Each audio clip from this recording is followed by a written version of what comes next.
Hey, look, man, it's a new year, man. You got to reinvent yourself.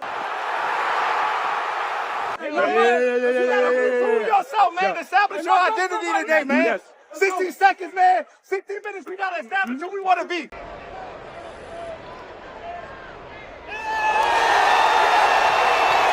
The Cleveland Browns just hosted the Dallas Cowboys, where they lost 33-17 in a game that was really 33-10 due to a garbage time touchdown. This game brings a lot of worry for the Browns, as we didn't know what to expect coming in with this offense, but now we do. The Cleveland Browns currently are in the worst position in the NFL. It's not often you start at home as a favorite and let a team with this much offseason drama come in and stomp you. Like I said in the intro, this game was basically 33-10 because there was a Jerome Ford garbage time touchdown. The reason why the Browns lost this game isn't just because the Cowboys look good on all three phases of football. No, the Browns looked bad on all three phases as well. Special teams, they allowed a punt return touchdown. Defense, they allowed 26 points. And offense, they had 50 first half yards. 50. They had 11 penalties, 9 of them on offense, 3 of them being to DeJuan Jones himself. That's a coaching issue.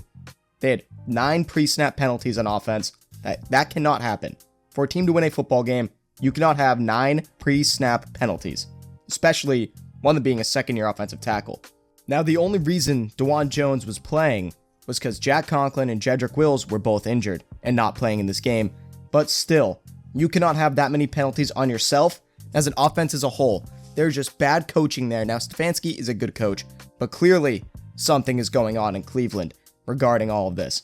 Now, guys, it's week 1. I don't want to overreact, but I think we all knew that the Browns weren't in a good spot coming into this year. Yes, they have a great defense. They didn't really show it yesterday. They had some players play well. Myles Garrett played good for the first half. Second half, the Cowboys played great, moved the pocket for Dak, and made sure that Myles Garrett was not a factor in that second half of the game. But at that point, it was already over. The Browns had 50 first half yards. The defense couldn't do anything. And there was nothing that this offense could do to come back in this game, especially with Deshaun Watson leading the helm. At the time of his contract, he had the highest guaranteed contract ever. Most money ever. Want to know what he did today? 24-45, 169 to touchdown, 2 picks, and he was sacked 5 times because the offensive line was terrible. But even when those 2 offensive linemen come back, what is your game plan next week in Jacksonville? You play against Josh Hines-Allen, Trayvon Walker, and Eric Armstead as a pass rush. 2 of those guys had 3 combined sacks. Hines-Allen, the only one without 1. You're not going to do much against that defense. Now, the rest of the defense isn't that great, but those 3 alone will destroy this offensive line if it can't figure it out. I mean, the 9 penalties itself are insane, but this many sacks, getting sacked 5 times for Deshaun Watson, that can't happen. Nothing regarding the offensive line and the running back. Jerome Ford basically had 11 carries for 40 yards, but he had a 4-yard touchdown run at the end of the game to make it a 33-17 game. So it was a garbage time touchdown that did not change the outcome of the game. But if I'm Cleveland, what do I do? My team looked bad in general in all 3 aspects, allowing a punt return, 5 sacks, 2 turnovers from Deshaun Watson, and more on defense. And the Cowboys offense didn't even look that great, by the way. Jake Ferguson, prayers out to him, but it just didn't look that great to the point where this should have been the score. I don't know what I'm doing if I'm Cleveland to fix this. Now, you wait for the offensive lineman to come back. You wait for Nick Chubb to come back. You hope Deshaun Watson puts it together. But guess what? He won't. It's as simple as that. You give Watson all this guaranteed money, all of this praise after everything that happened in Houston. For some reason, you trade your future for him and get rid of your number 1 pick who brought you to the playoffs and won a playoff game for the first time in the millennia for this guy behind center, who cannot complete a pass, who can't keep the ball in his team's hands, and really can't do much. Now, he had a couple good throws. I'll give him that. Amari Cooper dropped a touchdown late in the game. But still, you can't win games with Deshaun Watson at quarterback in 2024. 2019, sure. With DeAndre Hopkins and the Texans team, yeah, you can win. But with this Browns team, with his confidence, with everything that's gone on in his life, he's a bad human being. You can't win football games with this guy. It is as simple as that. You gave up Baker Mayfield, who yesterday had 24 for 30 passing, 289 yards, 4 touchdowns, 21 yards rushing, and was sacked once. And is honestly a great leader for a football team, but the Browns didn't see it. For some reason, they won them a playoff game, and they just decided to move on from this guy. of all people that they can move on from. I think that the Browns really don't finish over 500. They have the hardest schedule in the league preseason. They have a very tough division with the Steelers, who somehow just won a game with 6 field goals, the Bengals, who lost to my Patriots, which was awesome, very unexpected, but awesome, and the Ravens. There's no way this team finishes over 500 if they continue to play like this. Yes, injuries, and not even to mention their leading receiver yesterday, David Njoku, got 4 catches for 44 yards, has a high ankle sprain. The Browns have nothing going for them right now. Cleveland's front office should be sent to Inferno Island with SpongeBob and Patrick for what they have done today. And no, they won't be making a play just like this football team won't. There's nothing that Deshaun Watson can do to recover from this. The Browns should also be sent to the Geneva Convention for torturing this fan base with Deshaun Watson.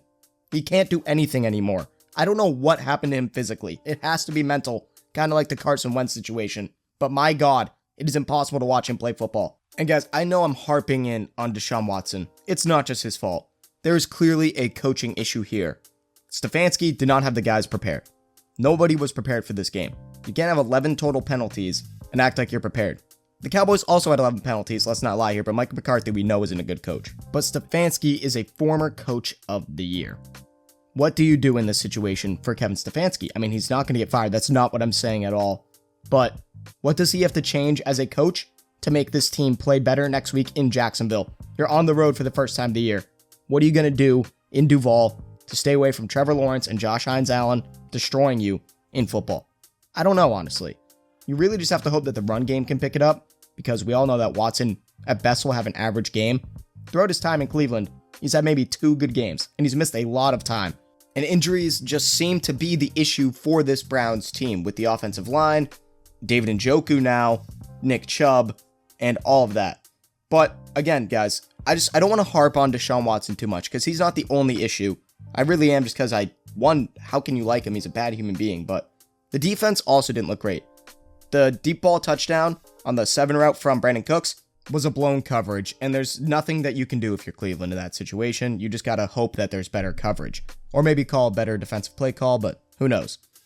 Honestly, guys, I'm not trying to harp in on the Browns too much. Some of it is not their fault, right? There's injuries, there's lucky special teams touchdowns, but on defense, you can't allow this when you're supposed to be one of the top defenses in the league. On offense, you need to have some efficiency. You can't have 50 yards in the first half and 9 penalties. 3 on 1 guy, by the way. Amari Cooper, Jerry Jeudy, and Elijah Moore have to play better. Combined, they had maybe 50 yards. Maybe.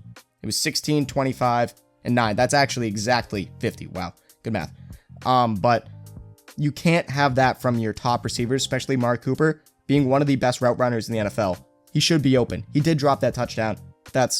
It happens, all right? You need better production from your wide receivers, from your quarterback, and from your running back, who had 11 for 40 on the game. You're waiting for Nick Chubb to come back, I understand. But if I'm Cleveland, it is time to worry about my team. And with all that being said, that is it for me, guys. Thank you for tuning into Fanatic Sports. If you liked the video, leave a like and subscribe to the channels. All support is very much appreciated. Helps me out more than you know. Also, follow me on Instagram at FanaticSports25 and on Twitter and TikTok at Fanatic Sports. This is Joe of Fanatic Sports, signing off.